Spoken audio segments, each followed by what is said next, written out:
तो देखिए, शिवपुरी में लगातार हो रही बारिश से बाढ़ के हालात बने हुए हैं। कई गांवों में लोग फंसे हैं। इन्हें निकालने का कार्य लगातार जारी है। करेरा इलाके का एक गांव टापू बन गया है और इसमें फंसे लोगों का वायुसेना रेस्क्यू कर रही है। 13 लोगों को निकालकर सुरक्षित स्थान पर भी ले जाया गया। देखिए तस्वीरें, शिवपुरी में कई गांव ऐसे हैं जो कि टापू में तब्दील हो चुके हैं और यहाँ पर टीमें लगातार मौजूद हैं। करेरा इलाके में वायुसेना का रेस्क्यू ऑपरेशन, 13 लोगों को निकाला गया, सुरक्षित स्थानों पर पहुंचाया गया है। लगातार मॉनिटरिंग भी की जा रही है।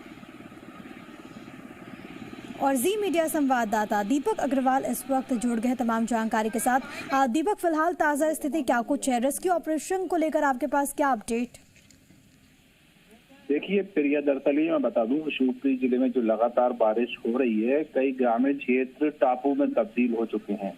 और शिवपुरी की हम बात करें, करेरा, नरवर और कोलारस, तो 3 इलाके ऐसे हैं जहां ज्यादातर गांव और ज्यादातर जो लोग हैं वो काफी 2 दिन से लगभग फंसे हुए हैं।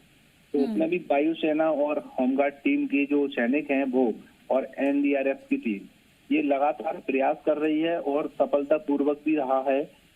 15 लोग लगभग अभी उन्होंने और भी निकाले हैं वर्तमान में। उसके पहले भी लगातार 2 दिन से भी रेस्क्यू चल रहा है, कल सुबह 5 बजे से।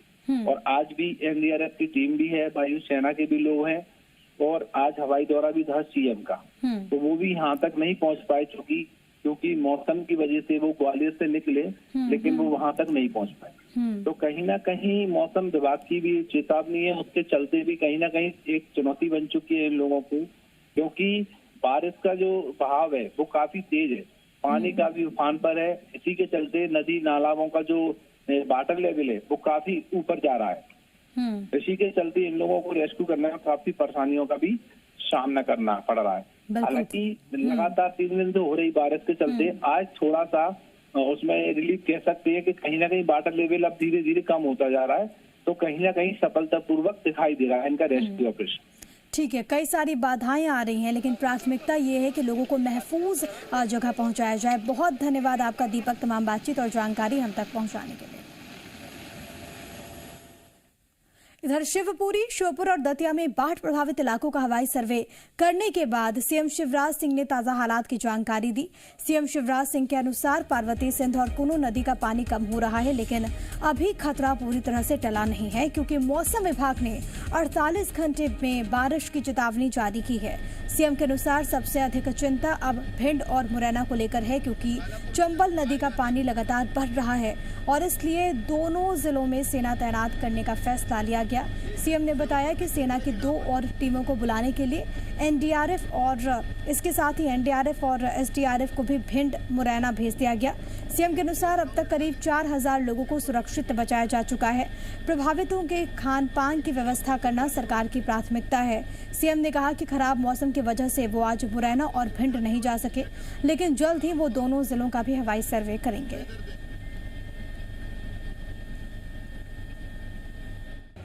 पार्वती में भी पानी कम हुआ है, सिंध नदी में भी पानी कम हुआ है और कूनों का पानी भी कम हुआ है। लेकिन इतना ज़रूर है कि अभी कुछ स्थानों पर भारी बरसात के बीच हमको निकलना पड़ा और 48 घंटे तक अभी बारिश की चेतावनी मौसम विभाग ने दी है, इसलिए गांव से पानी तो अभी निकल गया है, लेकिन सावधानी की आवश्यकता है।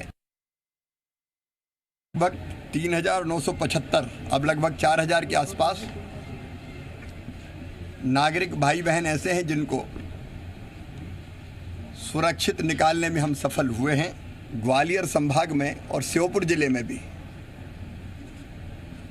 ऐसी स्थिति नहीं है कि कोई पानी में डूबा हो, सबको सुरक्षित बाहर निकाला है।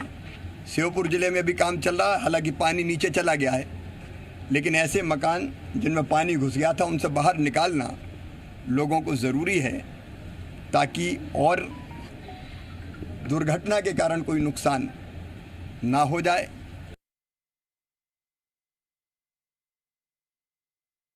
खतरा अभी मुरैना और भिंड जिले में लगातार बढ़ रहा है क्योंकि चंबल के पानी जल के स्तर में लगातार बढ़ोतरी हो रही है और इसलिए वहाँ हम पूरी सतर्कता रखे हुए हमने आर्मी के कालम भी भिंड और मुरैना जिले के लिए भी बुला लिए हैं। आर्मी ने यहाँ मैदान में उतर के काम किया, लेकिन पहले ही आवश्यक व्यवस्थाएं करने के लिए, ज़रूरत पड़ी तो लोगों को निकालने के लिए हमने आर्मी भी कॉल कर ली है, एनडीआरएफ की टीमें भी भेजी है, एसडीआरएफ की टीमें भी जा रही है। वहीं एमपी में सीएम शिवराज सिंह ने बुलाई कैबिनेट की आपात बैठक की एक बड़ी खबर है। बाढ़ और बारिश को लेकर सीएम की ओर से कैबिनेट की मीटिंग बुलाई गई है। कल दोपहर 3:30 बजे मंत्रालय में कैबिनेट की मीटिंग होगी। बाढ़ प्रभावित क्षेत्रों के लिए राहत और आपदा प्रबंधन पर चर्चा होनी है। इसके अलावा ये भी खबर है कि मंत्रियों को इस दौरान बहुत संभव है कि राहत आपदा प्रबंधन की जिम्मेदारी दी जाए। बाढ़ के हालातों के बीच कैबिनेट की मीटिंग। अभी तत्काल की जो हमारी आवश्यकता है, लोगों को तात्कालिक राहत पहुंचाना, उसके हमने निर्देश दे दिए हैं। कल मैंने कैबिनेट की भी एक बैठक बुलाई है। उस कैबिनेट की बैठक में बाढ़ की परिस्थितियों पर और विचार करके जनता को राहत देने के, सहयोग करने के और इस संकट से उबारने के हर संभव उपाय किए जाएंगे। और एमपी में बाढ़ से लोगों को बचाने के लिए अभियान के बीच अब आपदा पर सियासी घमासान भी छिड़ गया है।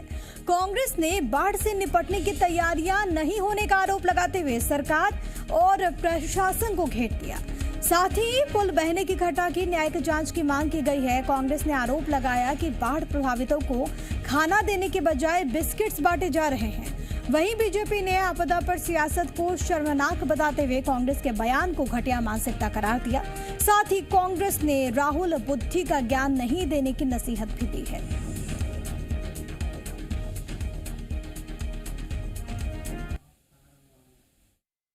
सरकार ने प्री मानसून की कोई तैयारी नहीं की।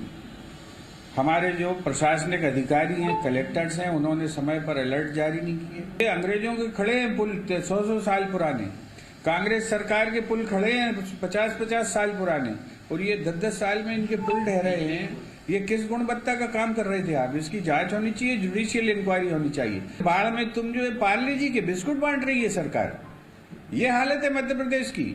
आप कितना अपमान करोगे इस प्रदेश की जनता का? नेताओं के, जनप्रतिनिधियों के बयान हैं वो सिद्ध कर रहे हैं कि निश्चित तौर पर उनके नेता राहुल गांधी हैं। राहुल बुद्धि से बोलने वाले, राहुल बुद्धि से प्रतिक्रिया करने वाले नेताओं को शर्म भी नहीं आती आपदा पर इस प्रकार का ज्ञान देते हुए। प्रबंधन में बाढ़ से घिरे जो नागरिक हैं उनको कब कब कौन कौन सी क्या क्या सहायता सुविधा मुहैया करानी है, ये जो प्रशिक्षण प्राप्त आपदा में लगे लोग हैं वो जानते हैं।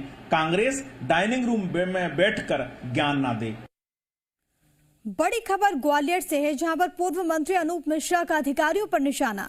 बाढ़ और पुल टूटने की घटना पर अनूप मिश्रा ने सवाल उठाए हैं। सिंचाई विभाग, मौसम विभाग का आपस में तालमेल नहीं, ये उनका कहना है। मंत्री तुलसी सिलावट को पत्र लिखकर कार्रवाई की मांग उन्होंने की है। गांव खाली और पानी डाइवर्ट क्यों नहीं किया गया, ये भी उन्होंने पूछा है। 3 पुल, सियोड़ा का पुल, रतनगढ़ का पुल, लांच का पुल, सिंध के पुल डबरा और दतिया के बीच में दरार का आ जाना, इसका मतलब कहीं ना कहीं सिंचाई विभाग, जिसे हम WRD कहते हैं, और मौसम विभाग के आपस में तालमेल का न होना, प्रशासनिक दृष्टि के सूझबूझ का परिचय न देने का परिणाम है कि इस भीषण त्रासदी को अपन सब झेल रहे हैं। बार बार मौसम वैज्ञानिकों द्वारा चेतावनी दी जाती रही, लेकिन शायद प्रशासनिक अमला को उसकी चिंता नहीं थी या उनको अंदाजा नहीं था। अब वो बार बार कह रहे थे कि भारी बारिश की संभावना, लेकिन ये सारे डैम खाली पड़े रहे, पानी को डाइवर्ट नहीं किया गया।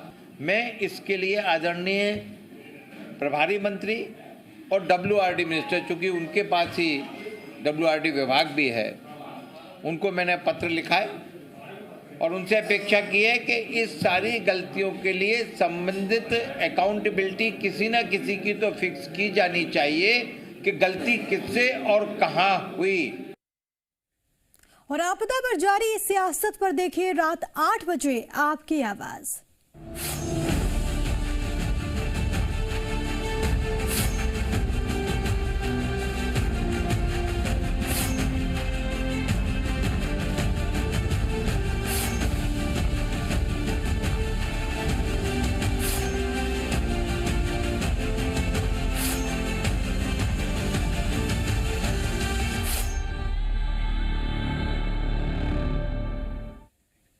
खबरों में आगे बढ़ेंगे। मध्य प्रदेश में ट्रांसफर का इंतजार कर रहे असिस्टेंट प्रोफेसर्स को झटका लगा है। सरकार ने साफ कर दिया है कि 2 साल का प्रोबेशन पीरियड पूरा करने के बाद असिस्टेंट प्रोफेसर्स के ट्रांसफर हो सकेंगे। उच्च शिक्षा मंत्री मोहन यादव के अनुसार मुख्यमंत्री ने तबादला नीति तय की है और इसके तहत जो भी प्रोबेशन पीरियड की अवधि के अभ्यर्थी होंगे उनके ट्रांसफर 2 साल बाद ही किए जाएंगे। मोहन यादव ने साफ कहा कि असिस्टेंट प्रोफेसर्स को भी ये अवधि पूरी करनी होगी। जिन्होंने आवेदन दिए हैं वो 2 साल का प्रोबेशन पूरा कर ले। विभाग की सहानुभूति उनके साथ है। बता दें कि दिसंबर 2019 में असिस्टेंट प्रोफेसर्स की भर्ती हुई थी, जिनका 2 साल का प्रोबेशन पीरियड 2 साल दिसंबर में खत्म होगा। यानी कि अब उनके ट्रांसफर की प्रक्रिया अगले साल शुरू हो पाएगी। कि 2 वर्ष की परिवीक्षा अवधि में किसी भी असिस्टेंट प्रोफेसर का ट्रांसफर नहीं करना, ये उसका सर्विस के समय एफिडेविट दिया गया है। तो मैं आपके माध्यम से अपील करना चाहूँगा कि ये ऐसे लोग जो भी जिन्होंने आवेदन स्थानांतरण के दिए हैं वो अपनी परिवीक्षा अवधि पूरी कर ले। विभाग की सहानुभूति उनके साथ है। जैसी परिवीक्षा अवधि समाप्त होगी उसके बाद योग्य निर्णय लिया जा सकेगा। बड़ी खबर दिल्ली से, जहां पर एमपी बीजेपी सांसदों की बैठक और इसमें शामिल होने के लिए दिल्ली पहुंचे हैं मुख्यमंत्री शिवराज सिंह चौहान। कॉन्स्टिट्यूशन क्लब में बीजेपी सांसदों का पहुंचना शुरू हो चुका है। केंद्रीय मंत्री नरेंद्र सिंह तोमर, प्रहलाद पटेल, फग्गन सिंह कुलस्ते भी यहां पर मौजूद रहेंगे। तस्वीरें भी हम आपको दिखा रहे हैं और यहाँ पर इस बैठक में शामिल होने के लिए सीएम भी पहुंच चुके हैं दिल्ली। अब से कुछ देर में मीटिंग यहाँ पर शुरू होगी। तस्वीरें हम आपको दिखा रहे हैं। ये बैठक अपने आप में बेहद खास है। दिल्ली में एमपी बीजेपी सांसदों की बैठक, जिसकी तस्वीरें और तमाम जो सांसद हैं उनके पहुंचने का सिलसिला वहां पर जारी है। देखिए, प्रज्ञा सिंह ठाकुर भी आपको इन तस्वीरों में नजर आएंगे और तमाम जो सांसद हैं वो यहाँ पर पहुंच रहे हैं। तस्वीरों में आपको नजर आएंगे। प्रहलाद सिंह पटेल भी वहां पर मौजूद। इसके अलावा जानकारी ये भी कि नरेंद्र सिंह तोमर, फग्गन सिंह कुलस्ते भी यहाँ पर मौजूद रहेंगे। वीरेंद्र खटीक की भी इसमें मौजूदगी होगी। इस बैठक में देखना बहुत ज़्यादा महत्वपूर्ण होगा कि इस बैठक में क्या कुछ अहम बिंदु निकलकर सामने आते हैं, क्या कुछ चर्चाएं होती हैं मध्य प्रदेश के लिए, वो भी देखना खास होगा। लेकिन फिलहाल के लिए तमाम जो सांसद हैं उनके पहुंचने का सिलसिला इस वक्त जारी है। दिल्ली से तस्वीरें कॉन्स्टिट्यूशन क्लब में बीजेपी सांसदों की बैठक और इसमें कई अहम मुद्दे जिसको लेकर यहाँ पर चर्चा, और खुद मुख्यमंत्री भी यहाँ पर इस बैठक में सम्मिलित होंगे। इसके लिए जो जानकारी है वो ये कि मुख्यमंत्री शिवराज सिंह चौहान दिल्ली पहुंच चुके हैं। पवन त्रिपाठी मेरे साथ, मेरे सहयोगी तमाम जानकारी के साथ जुड़ गए हैं। पवन, मीटिंग एमपी बीजेपी सांसदों की, तमाम सांसद पहुंच रहे हैं वहां पर कॉन्स्टिट्यूशन क्लब में? बिल्कुल, देखिए कॉन्स्टिट्यूशन क्लब में ये मीटिंग शुरू होनी है और थोड़ी देर में यहाँ पर सीएम शिवराज सिंह चौहान भी आएंगे। बीजेपी अध्यक्ष जेपी नड्डा भी यहाँ पहुंचेंगे और सांसदों का आना भी लगातार जारी है।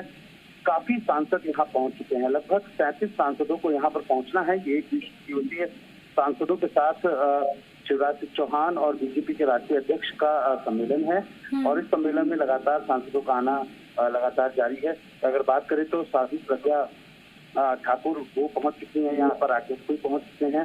साथ साथ फग्गन सिंह कुलस्ते भी यहाँ पहुंच चुके हैं और जो मध्य प्रदेश के जो आला बीजेपी के शीर्ष नेतृत्व है वो भी यहाँ पर पहुंच चुके हैं। थोड़ी देर में यहाँ पर सीएम शिवराज सिंह चौहान पहुंचेंगे और तमाम दिग्गजों के पहुंचने का सिलसिला वहाँ पर जारी है। पवन, आप नजर बनाए रखिएगा, आपसे आगे भी अपडेट लेंगे। फिलहाल के लिए बहुत धन्यवाद तमाम बातचीत के लिए।